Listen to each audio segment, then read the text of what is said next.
everybody. Previously so if I can on get my name out Movified. there, like, I want to be known. So I was just like, just keeping my last name. Oh my God, yeah.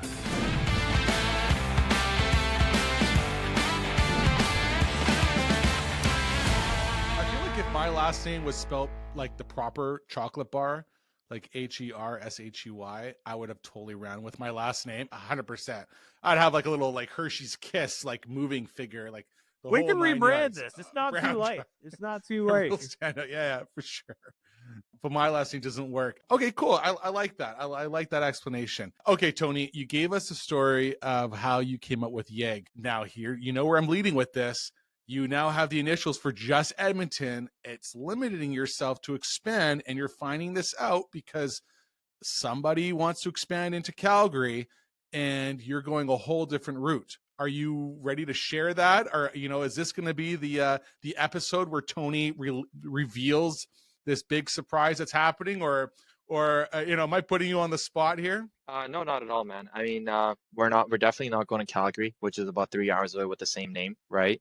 I don't think YYC would sound as sexy as the name we have come up with, right? So, firstly, like YEG Movers was a hometown dominator name. My approach with Calgary is that I want the same sort of approach where people hear this name and they're like, boom, that's who we're going with, right? The name matters a lot, man. The name we're using in Calgary, we're about a month away from launching, where I'm not sure, Mark, you probably know this. I'm not sure about the guys out from States, but in Calgary, there's a big kind of event, right? It's like, there's rides there. What would you call it, Mark? What would this classify as? Stampede? Stampede. Okay. So Stampede is it's like this big thing where, everyone puts on cowboy hats. There's rides. It's a good time. Okay. It has a lot of people come out there. Okay. It's one of the most searched terms on Google for Calgary. When people think of Calgary, they think of Stampede moving. When people think of Canada, actually, Stampede, the event Stampede comes up. People come up from the States to come to Stampede, right? It's like if you're into dressing up with a cowboy hat on. The Calgary Stampede is very famous. It's very famous, right? Lots of horses come up from the States. You hit it? Yeah, we have a Stampede. I think Anthony's surprised too. I did throw out Stampede. Yeah. So I pretty much went in with the name Stampede Moving and Storage, and I think it's pretty much I have a cartoon for Stampede as well. Hey? It was available. I got stampedemoving.ca and stampedestorage.ca, Stampede Moving, Calgary Moving Instagram. I got that somehow, and I'm pretty confident, man. I'm gonna hit it off, right? I feel like Calgary, Calgary's a weird market. Everyone charges less than what we charge in Edmonton. Very low rates. People aren't charging fuel surcharge, so I'm pretty much prepared to go in. I ordered I don't even know. I think I ordered 100 sets of uniform already, and I'm going in with 2 brand new trucks wrapped. Everyone's going to be in uniform. I'm going to send guys out in cowboy hats. And yeah, we're going to hit it off, man. When you're looking at this whole marketing play, I think it's fantastic. Congratulations on that. I think it's Rep the hitman hard over here. Yeah, it's awesome. The idea with Stampede Moving, I think is fantastic. It's a great play on marketing. So congratulations on that. I know nothing about Calgary, and obviously something triggered in my head to say Stampede, but I did not even know. So is there Stampede? Obviously, don't you have Stampedes like in Nashville? Like, isn't there I think we have state fairs. I think it's probably kind of okay. Yeah. But I that makes sense. Like Texas State Fair, Georgia State Fair, stuff. Are you going to be keeping the same type of colors as YEG to have some type of unity? Are you keeping it? Are you completely keeping it completely separate? I'm keeping it completely separate. Gotcha. Are you looking at having because people are interested on this, right? So I kind of want to touch on this part before we end here. People have the notion of saying, hey, I want to expand. I want to have a second location or a third location. You can go about it a couple ways. One, I open up another location in a different city and I keep the same name, right? So I got Salmons here. Maybe I'll put a Salmons in Kelowna, right? That's 4 hours away from where I'm at. The other option is I'm going to go ahead and just buy a moving company out in that area, and I'm going to keep that same name, keep the operations. I'm going to keep that going. Or you're playing on what Tony is and says, you know what, I'm going to take the same setup, my same idea of how I have my moving company. I'm going to copy, paste it, and we're just going to go with a whole brand new name. And I'm going to make sure that it is marketed towards that city. What are you doing? Oh, the hat's in. Because it's pretty much like this. Close those doors. Close those cabinet doors. Oh, whoops. Yeah, Oh, get that close. Stampede oh, moving we in got storage. signing day. Look at that. I love it. Yeah. Oh, nice. Nice. And is that going to be your color? Like I like This is the that. color. kinda? Yes, Color? sir. Yes, sir. This is the color. Going I love in it. with It even similar goes colors like to if you this. had to wear this But the get up, biggest thing like to remember is your cross, like it goes with funny. I feel like the biggest roadblock in Calgary is definitely going to be operations because we are going to be running a central sales office, right? But I will to all the listeners and stuff because I feel like I do want to provide some value, right? I feel like I owe this to this podcast. And the biggest thing I'm doing, guys, and everyone should be here doing this as well, right? Is firstly like the interview process. Um, you don't interview guys and you're just like talking to them and you're just like, hey, so what do you like to do? Blah blah blah blah. None of that. As soon as someone comes in for an interview, we have people walking in. So we have a really good location in Edmonton. There's a lot of road foot traffic in our shop as well. Seniors will just walk in trying to book a move, and movers will walk in looking for a job, right? So something that works well. But upstairs in my shop, I have a bunch of furniture set up, okay, and I have a bunch of like furniture wrapped up perfectly. As soon as someone comes in for an interview, we're like, cool, come on in, let's go do a skill test, and we'll do 10 to 20 to 30 to 40 to 50 skill tests a week. Anyone that's looking for a job, okay, cool, buddy, come on in, let's go do a skill test, right? So that's the biggest thing because I know Calgary is going to work, right? But the biggest thing is, in order to have that brand, we got to provide good service, and I'm personally I'm filling up like a storage unit there with furniture ready to go. So I can just go out there, and I'm personally not going out there myself. I am going to be back and forth, but our main goal is to do as many skill tests as possible. That's one of the KPIs we look at is how many skill tests are we running a week, because if we're not interviews, skill tests, 30 to 45-minute skill tests, because you don't even got to train the guy. If you're running a skill test, you really don't even got to train him, man. You can train him for free on a skill test, make him sign a waiver, run a 30-minute to one time. I ran a skill test for 2 hours because the group of guys were great. They wanted to learn. And I taught them right there and then. And they never had to be trained. Now, a two-parter on this one. You have a guy come in, hey, I'm looking for a job, and you want to do the skill test.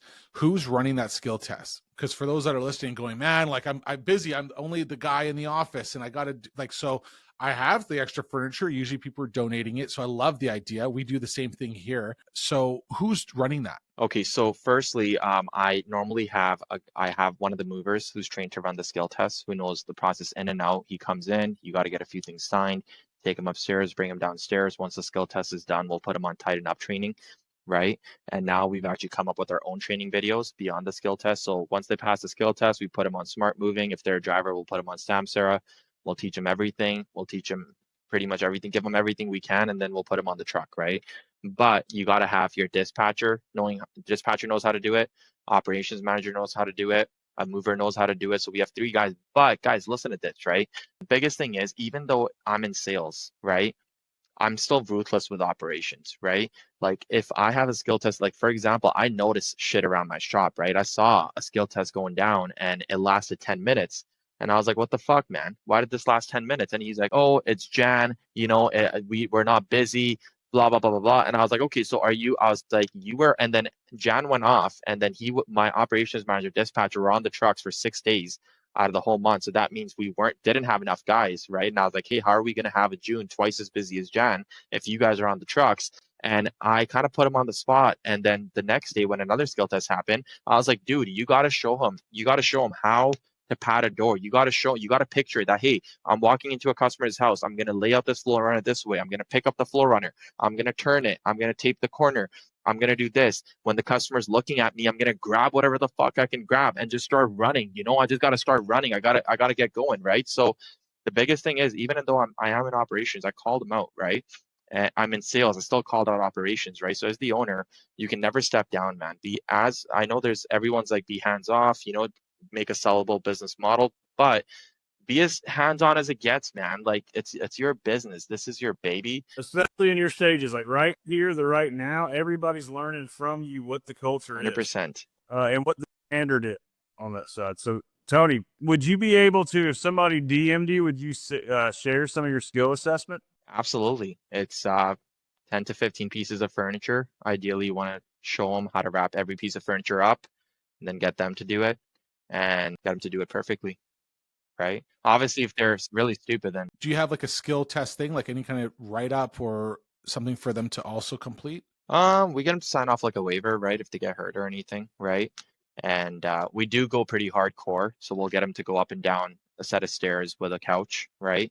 Which is pretty extreme. But we want to see what they can do, man. We don't want to put these guys on the trucks, like, especially the way we are. We try booking everything we can, like, you know, it's like if we know at the end of the month is going to be busy, we'll strategically schedule skill tests a week prior to the end of the month rush, because we'll, like, the money is made at the end of the month, right? You can't just have, like, obviously we got full-time guys, you know, we got 15, 20 full-time core guys, but then you got to have quality fillers as well, right?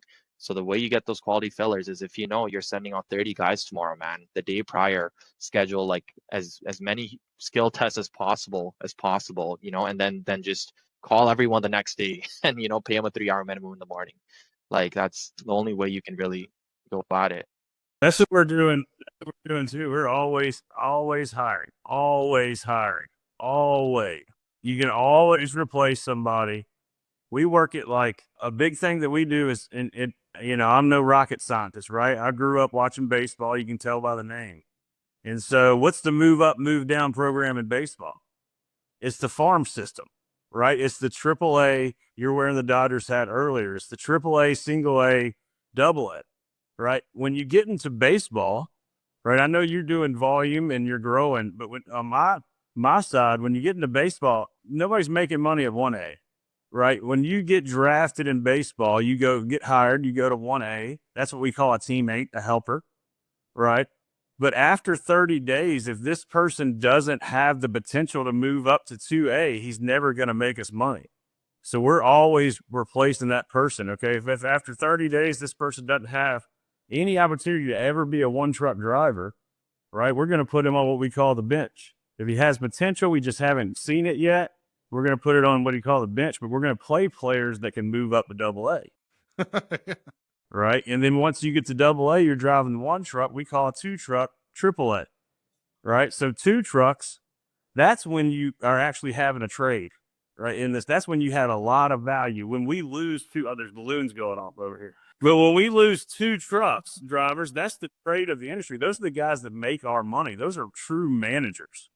Right? Those are the values. So the 2-truck guys, that's what you call AAA, right? They fill up a stadium. Steven, who's a 2-truck guy? So what does it mean to be a 2-truck guy? A 2-truck guy, you're a skilled mover that can manage a whole team. You're doing more wearing a collar, as we put it, instead of a t-shirt, and you're using the guys instead of your body to do everything. You're a move manager, if you will.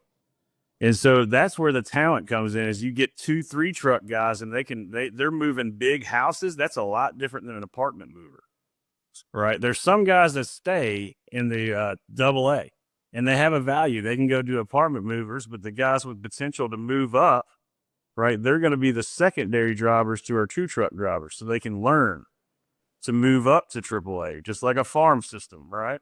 And then when you roll into AAA, right, you got a bunch of 2-truck movers, right? We're doing pool tables with them. We're doing pianos with them, right? We're doing safes with those guys, right? And then when they move up, we're what we call the major leagues, it's called a coach, right? And you can go back down from being a coach. So every 30 days, if you're having a bunch of bullshit like late and things of that nature, and you're having attitude problems and like that, our culture is going to go down. So we don't need you in the major leagues. You're going to pull you to the AAA. And then we're going to pull you back down to double A. And then if you're in 1A and you're a bench, you're out of there. So it kind of, we work on it like the farm system, if that helps, as we've scaled. But it man, sounds more like the big league system. Yeah, it is the big league system. But man, when the guys come in and they don't have potential and they don't have a license, those guys kill you in growth, right? Because you can never move those guys up and you're giving them all the hours. There's more guys out there. Hire you a damn ready roll for $5 to $7 an hour that recruits people all day, that kind of keeps people coming in the door if you don't have a place that people walk by like Tony. I've learned so much about baseball. I really appreciate it. Growing up, I only really knew what first base, second base, and third base was. So now at least I know how the back end works. Tony got me fired up about with the Dodgers hat. He got me fired up off the bat. He had the Dodgers hat. I'm a big Braves fan. I'm jealous. Hey, moving owners, if you're not at the top of Google, your competitors are taking the calls and book jobs that should be going to you. You're at war with them, and they are winning because they rank higher than you on Google. At Rotate Digital, we use the perfect blend of AI, secret blog networks, and moving industry SEO experts to make sure your business dominates Google in your area. We go to war online for you so that every Google search turns into your new customer and not your competitors. Stop losing to your competition and become the go-to moving titan in your area. Visit rotatedigital.com today to see who's outranking you and take the next step to booking more jobs from Google.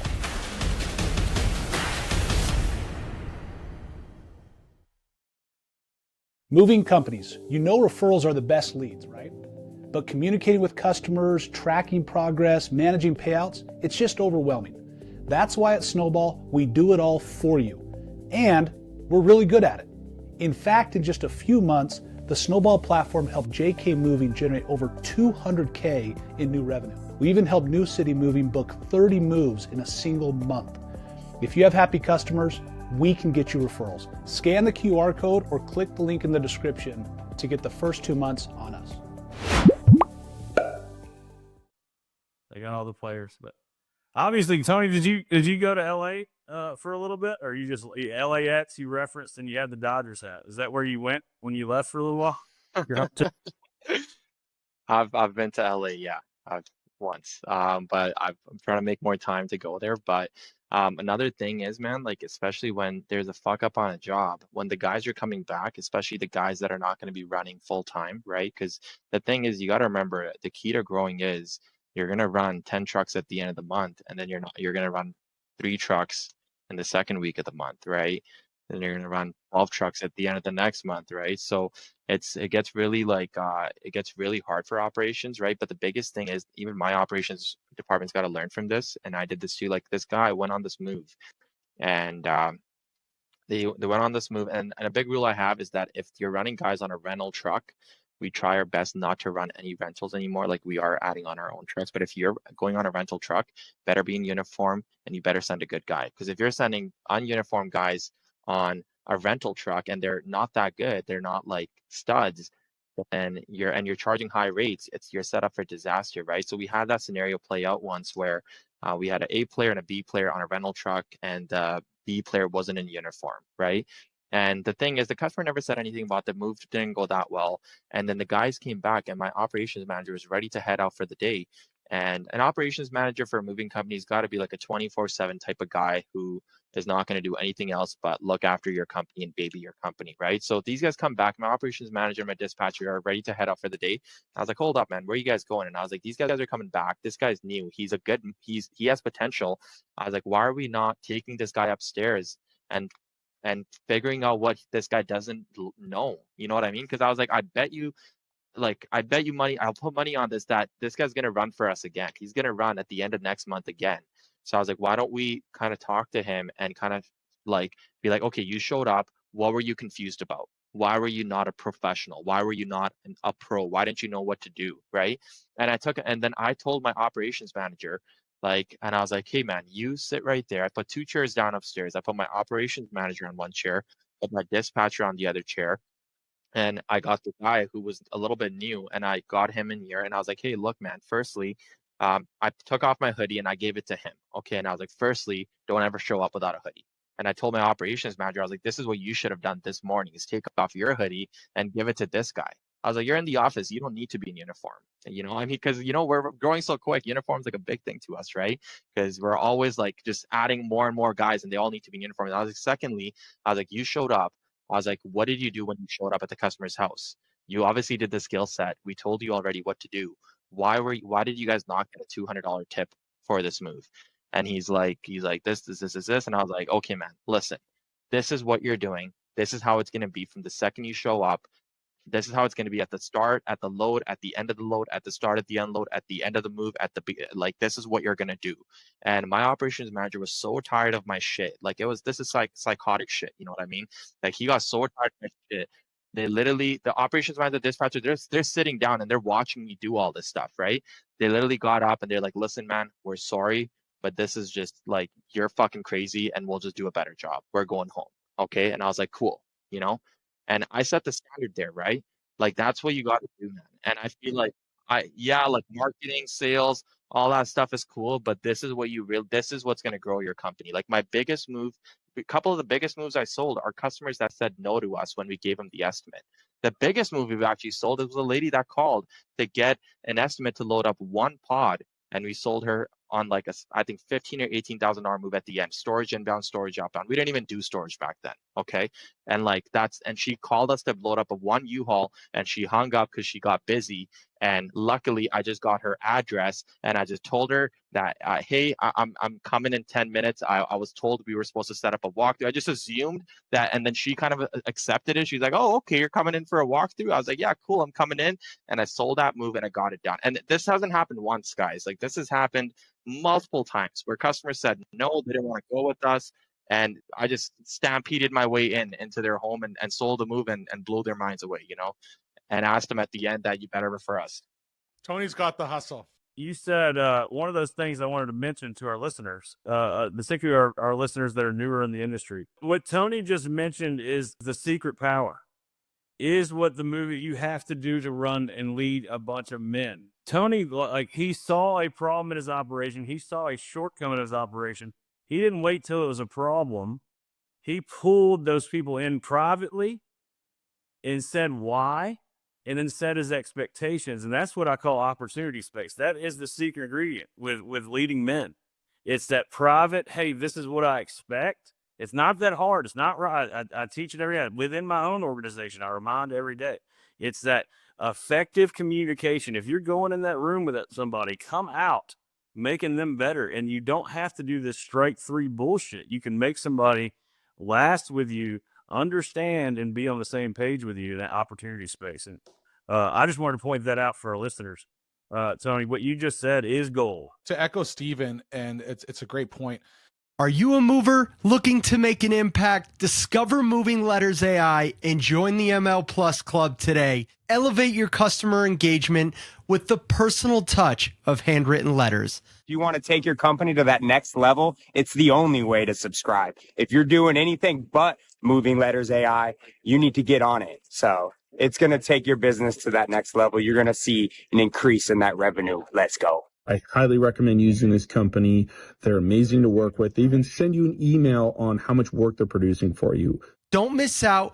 Join the revolution and start making moves that matter. Put a golden damn ticket in there with Moving Letters AI. We recently hired Ready Rolls to help us with hiring some offshore help, some VAs, and they've done an amazing job. They found the perfect candidate for our company to fill the right role for our company. And not only that, they helped us answer any questions that we had about the process. Initially, hiring a VA can be a bit intimidating, but they answered all the questions. It's been an amazing experience. Our VA has been a huge part of our success thus far. We're actually in the process of hiring a few more right now. Definitely see them as being a key part of our growth and reaching our goals in 2025 and beyond. The game changer for our company, I'm confident it'll be a game changer for you as well. Visit www.readyrolls.com. There is now a better way to scale. A lot of us as business owners, as we're going, we hear the problems. We hear, oh yeah, so-and-so didn't do this or so-and-so didn't do that. And you're kind of going and passing the buck, going to the dispatcher being like, why didn't you do that? Like Tony said, why aren't you taking the hoodie off? Like, why aren't you giving this guy the shirt? You make sure that you're managing this team. And in reality, what we're not doing is actually bringing the guys into the room and going, okay, this is what I got as a back from the driver that you were with, or maybe it was the helper and the driver was shit in the bed. But this is what we got back. This is what we heard back from the customer. How are we going to correct this? How are we going to fix this? And how do we make sure that you are being the best possible mover for our team, going out to your next move?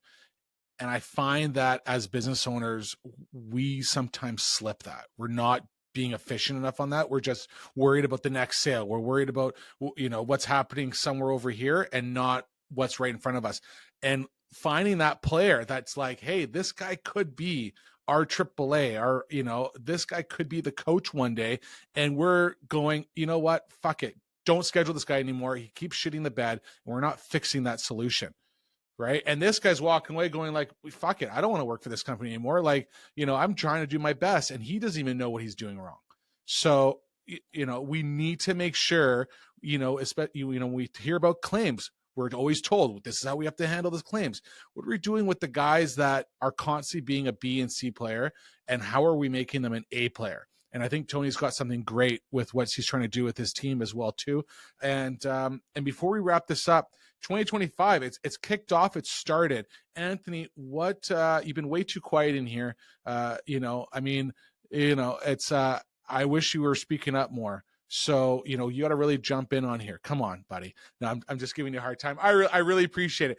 2025, we're already kind of almost wrapping up our first quarter. You want to hit 1 million. What are some of the strategic tools that you are focusing on before the summer kicks to make sure you are dialed in and you're going to hit that growth? Oh, so right now I'm in the middle of like a hiring process. I'm seeing about like 10 interviews like every single day, and I'm trying to grow like 3 teams right now. So I usually run like a 4-man crew out on a job. So I'm trying to getting all my trucks having their own crew, own drivers. So that's what I'm getting ready for. I'm also teaching my guys like more how to pack the like household goods. So like kitchen stuff. So I'm really trying to sell the packing aspect and get it more into storage. So it's like, I think we're going to get into bolts. So just showing the guys like how to pack up a bolt. Like I have experience of packing up bolts from my previous job. So it's like, I really need to start pushing that. So we've been buying some bolts out there. So it's really just hiring right now. I'm constantly trying to build this team up, and I'm trying to get these guys away from each other. They're getting a little like too comfortable almost working with each other. So like one guy is always loading the truck, one guy's always disassembling the beds. I'm like, that can't happen, because like when I separate you guys, like, is this going to be a disaster? Are things going to break? Like, you guys figured out your weaknesses and strengths together, but how are you going to like overcome and adapt when you guys aren't with each other? So it's like, so it's just like training these guys and just putting them on different moves with different people and seeing like how long it takes. Like, I know how long like a 2-bedroom should take with 3 guys. Like, why is it taking longer here? Like, I'm charging a flat rate, so I'm not by the hour too. So it's like, let's do a good job. You're getting paid by the day. Like, let's get in and out, and let's try to double stack jobs. That's more money for the business, more money for you, more opportunity for tips. And it's tough, but I think, I'm doing, all these interviews. I got some good guys that are going to be like starting next week. That honestly, what Tony said, I got to get some furniture out in one of my storage units and put them through a skills test. I used to just put them through a 1-bedroom, with one of like myself or one of my main guys, and like, let's teach him on a live move. But it's almost like that's not the way to go. If I could teach him in-house before I can send him out, then he looks like a real professional mover rather than just a first timer out there. Yeah, get you some some dishes at Goodwill, and get them to pack a dish pack and let them throw it off that dock. Yeah. Yeah, we don't want any movement on these plates, right? That's what we do with the Packers. And yeah, I used to just go to like the dollar store or something like that, buy a bunch of dishes, bowls, cups, different types of mugs. So you have a variety. It's not just like, oh, here's your perfect set of dishes. And then one of the biggest tools that we always said when we do the packing part is, I want you to pack this box, and I want you to go to the staircase, and we're going to kick it off the staircase, and we're going to open it back up again. And if nothing's broken, you've passed, the packing of the dishes, and then we're going to repeat it, and repeat it for everybody to kind of get a good sense of how to pack those dishes. So you have to do that in-house. The biggest thing, and Tony even brought it up, even with, one guy in uniform, one guy not, a U-Haul truck, you now are like, if everything is not perfect, the truck's not clean, the back of the truck is not ready to go, your guys aren't in uniform, they're not clean cut, they're looking a bit sloppy. It's like you're you're striking yourself out one blow after another. And eventually that domino is just going to keep that effect to the customer finding every excuse they can for a discount, a problem, a nick on the wall that they're going to complain about. And it could have been avoided. Those first impressions are so key. So, I always say, like, if you're showing up with a new guy on a job site, that customer is paying top dollar for you to train a new guy. Like, it doesn't fly. It does not look good. And it always comes back and kicks you in the butt. So, this has been great. A couple of things I do when I get a ski or a rider, just a suggestion on that. Our team, we never put one truck with an attic with those, but we try to put those as a second trucks. And then who calls when we're on the way, we always say we have a rental or a loaner because our truck's in the shop. Just the way that customer knows off the get-go, this is normal. Hi everyone, it's your favorite mover, Austin Yarbrough, and welcome to my school. The school is named Moving Army because it's inspired by Andy Elliott's team, and we've got some amazing changes coming for the moving industry, and I can't wait to work with you. In this school, we will be doing a 100-day fitness challenge. Wow. So what this means is we are going to be working out for 45 minutes minimum physical activity for 100 straight days. Stay tuned for more information and let's get moving. The thing we do on that is I'll fill you guys on this as well, okay? A Penske or a rider is more expensive than 2 U-Hauls, okay? So if it's a small job, no problems at all. I'll send a rental, I'll send a U-Haul, okay? If it's a big job, we're talking 8,000 pounds, even 6,000 pounds, even 5,000 pounds, man. To make that customer feel a little better, I'll send them 2 U-Hauls instead of 1. It's still cheaper than a Penske, and they're gonna have no problems at all. The guys are in uniform, no worries. It's all good, customer. Just to take extra care of you, I sent you 2 trucks for the price of 1, okay? And they'll be fine with that, man. Do you guys rent trucks from like U-Haul and Penske? Like, I flat out buy my trucks. Like, I don't know if I should like lease them through like Enterprise, or because I know a lot of companies around me, they're just leasing through like Enterprise or Penske. It's just like, they're pretty expensive rather than just buying your own truck, or like even renting U-Hauls. I feel like that's just going into like profit margins. Well, I'm pro rent on that side. I'll say that. I know Mark's worried I'm going to go into a whole nother episode right now. Fine. But man, I rented a long time. You got to think, man, if you have your truck to get, you got to pay insurance when you get that truck, where you don't really have to. Your insurance covers rentals, right, on that side. And you got to weigh that in the cost. So to actually confirm you wanted, on my side, I wanted to know I was booked for 20 days before I bought one. Anything under 20 days, I was renting. Yeah, I was renting. And so if I'd had, in non-peak season, if I wasn't getting 20 days, I wasn't buying yet. So I would rent from Enterprise. I didn't do U-Haul. I did a little bit in U-Haul in Atlanta because it was just next door. But I didn't do U-Haul only because in America, it says like $39.99 on the truck. And I just didn't feel like I would like to avoid that if possible. I know it's what I mean. It's like they kind of know what they're paying on that side. So the thing is, we don't do that either, right? The thing is, we have 6 of our own trucks, okay, that we're financing, right? It's like a lease to own. Our buyback's like $0. We have a 5-year term. So we have 6 of our own trucks. It wouldn't make sense for me to go buy 6 more trucks, right? It's 190 grand Canadian for a truck now, right? So so if same thing, man, like those trucks, really, it's just 1 or 2 days a month where we really need to go out and get 5-6 trucks. Like, we'll have 2 truck jobs on 3 jobs that require 6 trucks, right? So if we can put a rental on those jobs and then run more crews, right, then that's what we do. But again, I don't recommend running rentals. I highly recommend running your own trucks that are wrapped, guys in uniform. But you shouldn't, if you need 10 trucks for 2 days a month, you shouldn't have 10 trucks. You should have 5 or 6 trucks, When I was like at Tony's stage at my previous moving company, we had 5 trucks. And when it came to month end, especially from basically the 20th to like the 2nd, we were renting another 10 trucks. And our biggest thing was, as I started looking at the numbers, as I was sitting down with my guys going, how can we fill these other days? How can we make sure that the actual, during the month, we are busy enough to buy that 7th truck, to buy that 8th truck, right? I mean, at the end of the day, once you get to yourself to 10, 12 trucks, I mean, we have 24 trucks right now, 25 trucks. Guess what? Every year, that insurance comes up, right? You're paying for the insurance. You're looking at all these extra expenses, and you're not running 24 trucks on like the 3rd of February. So you have to look at what makes the most sense, right? Like it's Sanford from May to August, those months, I'm written 7. Yeah. I'm written 7, maybe 8 to have an extra sitting there. I'm not saying to play in that. On your stage, every one of those dollars makes sense, right? So you really need to know when you're written that, take that shit back.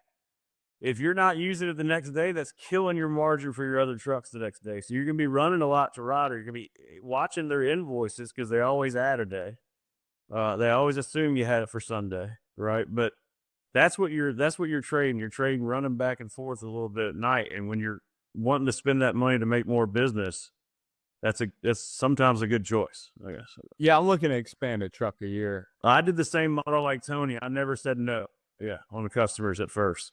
I still don't say no. I'll take anything. I always had the philosophy that once we got all the trucks out and everybody was, and the last job came in, I'll go on the truck. Like, book it. Like, get it done. I'll make it work. I'll figure something out, because I always considered myself as like the top creme de la creme. And so I could make sure that I could work with anybody. If I was grabbing some guy off the street or phoning up a buddy of mine saying, hey, listen, I just need to move the boxes. Like, I'll dictate to you and teach you as we go and make it so the customer thinks that we both are A players. So it was always like, let's get that other job booked. Now, once I went out and there was another job booked, then I got nervous. Then I was like, now we need to hire today. Who's coming in here? Hey, mom. Hey, dad. Don't get more real.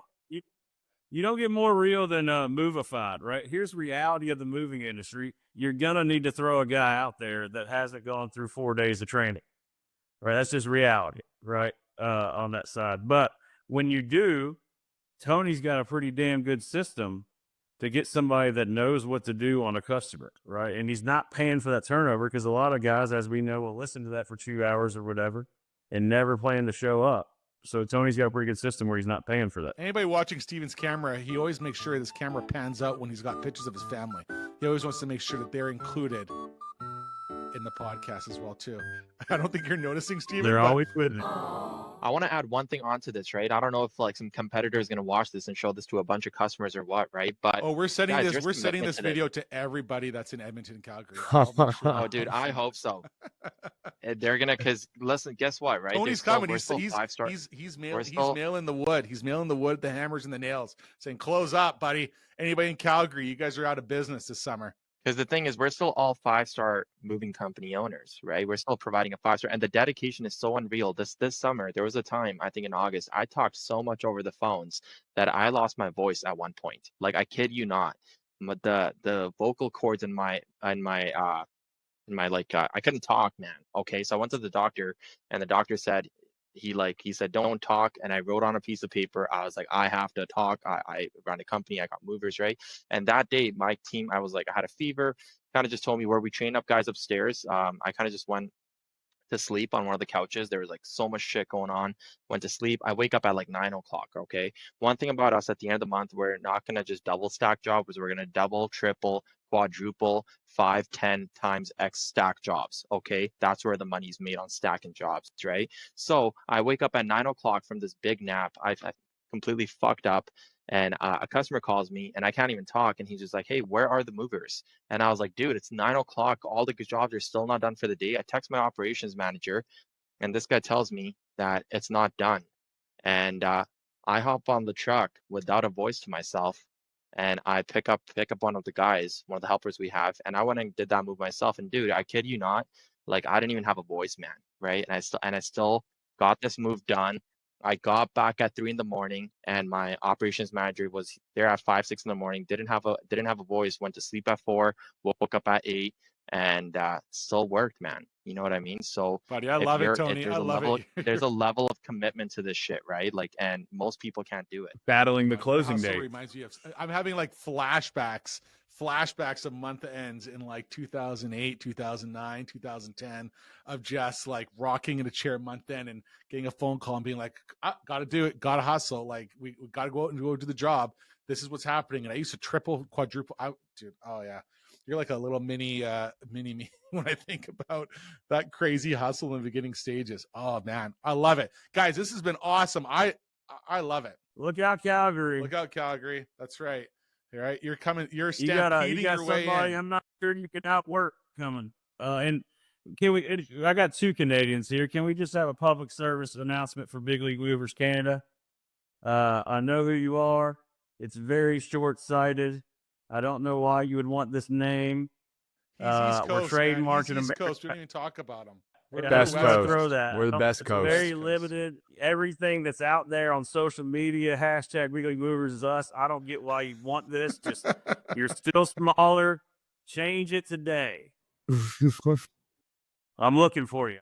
Anthony, Tony, I really appreciate you guys coming on today. I think this is fantastic. Steven, thank you so much. Like I said, I learned so much about baseball in a short period of time and how to bring the hustle in. Man, you guys got me fired up and pumped. I am excited. Woo! Let's go. Let's go. Let's go. Guys, for all those listeners, make sure you tune in. Make sure you're subscribing. Make sure you like and give that 5-star a click on Spotify and Apple Podcasts if you are listening and watching. And until next time, stay movified.